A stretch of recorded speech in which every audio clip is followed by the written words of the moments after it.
What's up, the squad? Back with another video. I see in the title going out. Make sure you hit the like button, hit that subscribe button for me, please. Y'all see it right here. So check it out. I've been seeing a lot that's been going down in New York City. It's truly been horrible. Truly been, pretty wild. I'm not gonna lie. It's a lot of things that's going on. There's a lot of things that's going on. I definitely say everywhere, but definitely been seeing some wild things going on in New York City. It's not surprising. I definitely tell y'all it's not surprising. I feel like this is definitely something that we all expect coming from Zohran Mamdani.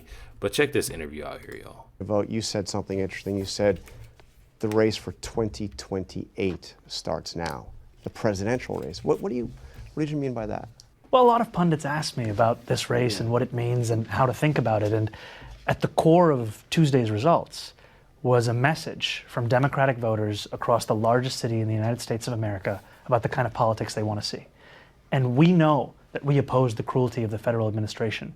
What is it that we stand for beyond that? So you can't just be anti-Trump. You can't. Obviously. You got to have something you are not just willing to stand up for, but that you're also willing to explain how this is relevant to working people. And I think this just comes back to the fact that I'm leading a city that's the wealthiest city in the wealthiest country in the history of the world. I could end the sentence there and say that life is great for 8.5 million people, but it's also a city where 1 in 4 are living in poverty. And for far too many Americans, those contradictions have become their day-to-day life. And we need a party that's able to recognize the strengths of this economy and understand that it hasn't reached enough people. Now, there's been a lot of attention. But I feel like, too, so look, this is how I look at it. And I feel like it's very much so too late when it comes down to the left. And I feel like it's too late because y'all gotta think about it. They have been pushing ever since, what? It's been a long time, but up until really President Trump being in the White House, you have so many people that seem like they just gotta bash Trump, gotta say something about Trump. Everything has to do about Trump rather than things that actually make sense for the American people. And I feel like people have lost that trust within the left because, you know what I mean? That's the whole agenda that they pushing is we have to have this hatred for Trump. That's it and that's all. It's nothing to actually fix when it comes down to the Democratic Party. So I feel like so many people are just like, you know what? Well, trust, and there's obviously people that is obviously in denial, but you have a lot of people that just do not trust what they got and what they're talking about no more. That's why you have so many people leaving from the Democratic Party. Rather, if they do, or going towards the right, or if they just stay independent. It's a lot of people that's leaving the Democratic Party. One of the candidates you supported who won, who knocked off an incumbent Democrat, is Darlisa Villa-Chevalier. She said some very controversial things, including calling for the abolition of prisons, couldn't say whether or not somebody who had committed murder should be in prison, called for open borders against all deportations, including those of violent criminals. Are those positions that the Democratic Party could win on nationally? I think what the Democratic Party can win on nationally is a focus on working people. And I think that what I saw from Darlisa when I would walk the streets of her district was a focus on what she describes as a politics of life. She would talk about how we have to invest in babies, not bombs. She's now going to represent what is one of the poorest districts in the United States of America. And what people in that district are exhausted by is a I'm gonna just keep my comments to myself. politics that has justified. I know I'm supposed to, but that right there, that's completely insane to me. I'm gonna let y'all say it. I'm gonna let y'all say it in the spending comments. of tens of billions of dollars in killing civilians overseas while working people are struggling just to do the basics. But how does abolishing prisons or having open borders fit into that? I mean, do you see how those are ideas that a lot of your Democrats that are warning about what happened here say are toxic? Hold on. Let me back it up. Let me back it up so everybody can hear it in the back. Civilians overseas while working people are struggling just to do the basics. But how does abolishing prisons or having open borders fit into that? I mean, do you see how those are ideas that a lot of your Democrats that are warning about what happened here say are toxic? most of America won't go along with that are bad ideas, that are dangerous ideas. I think what the focus of her race was, what the focus of her candidacy was about the struggle that working people are facing. And I think that we can have disagreements on policy positions. What we have to agree on is what are we fighting for and who are we fighting for? She showed that in her race, and I think that... He said, what does it have to do with it, though? Like, what gets on my nerves about Zohran Mamdani is that he doesn't, and this is exactly why you have so many people that when I say they lose their trust, because they can't answer a question. They can't answer a question straight on, straightforward. That's called beating around the bush, what he's doing right now. He didn't answer the question at all. Many people will come to appreciate that in her leadership to come. So we can disagree on something as basic as whether or not there should be prisons? That's not your position. There are prisons, yes. And what we're also showing in this city is that safety is not something that's up for debate. It's something that we're actually delivering on. And I'm proud to be the mayor of a city that currently has the lowest recorded number of murders and shootings in recorded history in New York City. So there was also... I guarantee he's gonna go by that for forever. He's gonna go by that. That right there just because it's lower than what it was doesn't mean that things are just all peaches and cream. I don't know what makes, Zohran Mamdani just thinks that, and the thing is, me speaking like this and saying that, he knows it.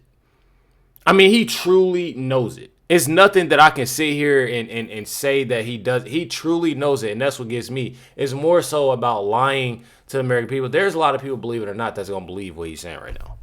Believe it or not. So it's not just Democrats. You've probably heard what President Trump had to say about you and about the candidates you supported.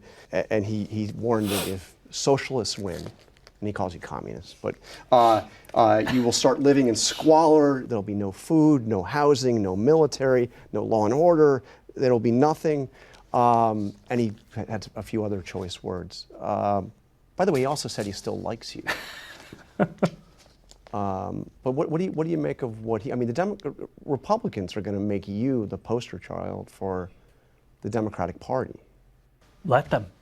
We don't have to ask ourselves what life looks like if a socialist wins. I won last November, and over the course of these last 6 months, what we've delivered for working people are the very things we were told were impossible. We've delivered free childcare for 2-year-olds for the first time in New York City history. We've delivered tens of millions of dollars back to tenants who were taken advantage of by bad landlords. We've delivered 165,000 potholes being paved. And we've done all of these things while also delivering the lowest recorded crime in our city's history. I told y'all he's going to keep on saying this shit. I promise y'all, this is the first time I've seen this video. Let me tell y'all something. I guess that's the fourth thing he added in, but it's kind of not. Those 3 things that he's added in, it's not... potholes, bro. People told you that it was impossible to get potholes fixed. Like, I'm so confused. He's not naming anything that truly matters. Nothing that truly matters. There's no way people is believing this right now. Looks like to have democratic socialism. And what you're seeing is that New Yorkers experienced this for 6 months and made the decision that they wanted to see more of it on the national stage as well. Can a democratic socialist get elected president? I think a democratic socialist can get elected anywhere across this country for any position. What I think we need to bring is a focus on working people. And that's the direction that the party should go in terms of selecting a candidate for 2028. I think the direction that the party should go in is how best to fight for working people. I think we need to have a platform and a vision that doesn't sound as if it was cooked up by consultants, but instead one that you would say in response to someone who's asking, why can't I afford my rent? Why can't I afford my groceries? Why can't I afford my childcare? We need to make clear who we stand for, how we're going to stand for them, and that we're actually willing to fight for them when the going gets tough. Obviously, Israel was a big issue in these races. Not the only issue, but a big issue. Is there room in the Democratic Party for candidates, officials who support Israel, not just support Israel, but support military aid for Israel? This was a huge issue for you.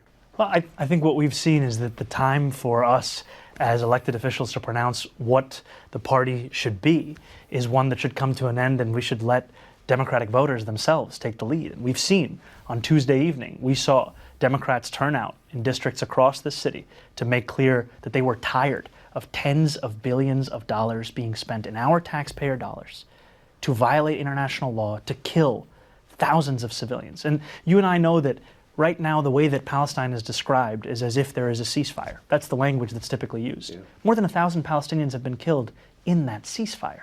And what New Yorkers want to see is a politics of conscience, a politics of clarity, a politics of conviction. And to follow international law, to believe in the humanity of all people, it shouldn't be a journey too far. And I think that our party needs to hear what Democrats are telling it. Democratic Socialists of America now says they no longer favor a two-state solution. Is that the way you see it as well? The idea of two states, Palestinian, Jewish state side by side living in peace? The way I see it is equal rights for all people. And I think that that's the truth for Israel. It's the truth for any country in the world. And frankly, as we're coming up close to the 250th anniversary of our nation, one of the things that makes me proudest to be an American is the belief that equal rights are at the bedrock of our notion of what it means to be an American. And the idea of a Jewish state, Israel is a Jewish state, that's in the charter. That's the way it is now. Do you support that? I've said time and again that I support the state of Israel as a state with equal rights. I believe that any state that preferences... But as a Jewish state is the question. I think any state that privileges one religion over the other is one that I can't tell you I support, whether it be Israel... I feel like if an interviewer too, like, honestly, like, has to over and over and over ask you a question, you still, like, be like, that should just go... One thing about this that truly gets on my nerves is that I can't even say that it's Zohran Mamdani because he knows what he's doing. He knows what he's talking about. He knows that he's lying. You know, it's not about the interviewer. He knows that he's lying about things. He knows that he's beating around the bush. It makes me mad because they give this out and you have people that, and I can't use this more so an excuse for them, and that's why I say it's important for people to actually pay attention and realize what's going on. But what makes me mad about it is that so many people believe him. So many people literally believe everything he say, and they don't pay too much attention. That's just like everything really that I truly go over, I report on, everything. You have so many people that do not pay attention to a lot that's what's going on, and they're listening to the wrong side. They're going with the wrong side and wrong people. And I can't tell y'all who to vote for. I can't tell y'all to support. But a lot of this is common sense. I know you can't really trust, everybody and what everybody say, and they don't follow through with stuff. But when I tell y'all this individual right here is a liar, and he's lying, making it seem like New York City has stuff going on. That's literally all I've been seeing on X is things about New York City, on how bad New York City is, how bad people are complaining about how New York City is. And he's making it seem like everything is just great. Or Saudi Arabia or anywhere else. And a lot of that comes then back they got to opinion on everything else. We should all be considered equal no matter what our faith is. How big a problem, you said it's rising, is anti-Semitism in this city? We've seen anti-Semitism rise in this city. We've seen the fact that Jewish New Yorkers comprise a minority of our city's population and yet continue to constitute a majority of the hate crimes that have been purveyed in this city. And that's something that's unacceptable.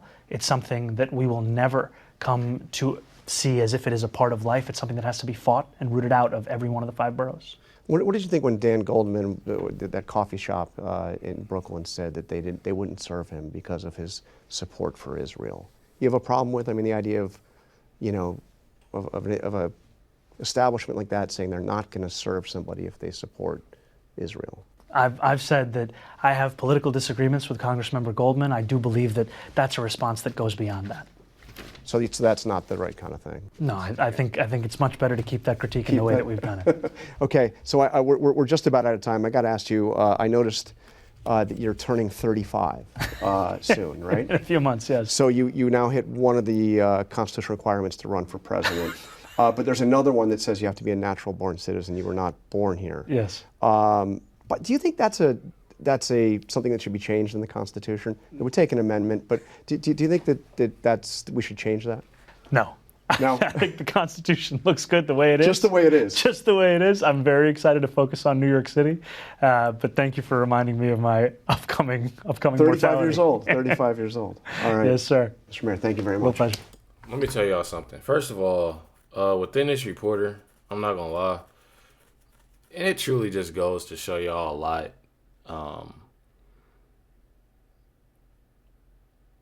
don't know. I guess it's been a while. I feel like it's been a while of reporters actually asking,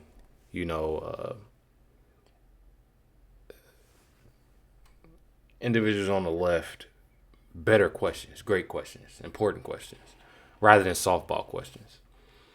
I feel like there's a lot more that should have been asked. I feel like there's,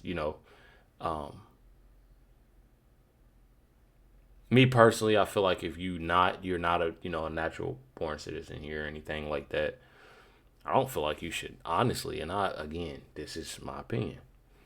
Me personally, I don't feel, you should, when it comes to anything. It's almost to the fact that you've honestly seen too much go on for that. You've seen too many people try to get over. You know what I'm saying? I don't know about y'all, but me personally, I don't know. I feel like it's not right. I feel like it's not the way to go. I don't know. Y'all let me know in the comments down below. Definitely appreciate y'all. Much love to every single last one of y'all. Got a banger dropping tonight, so make sure y'all stay tuned for it. Catch y'all next one.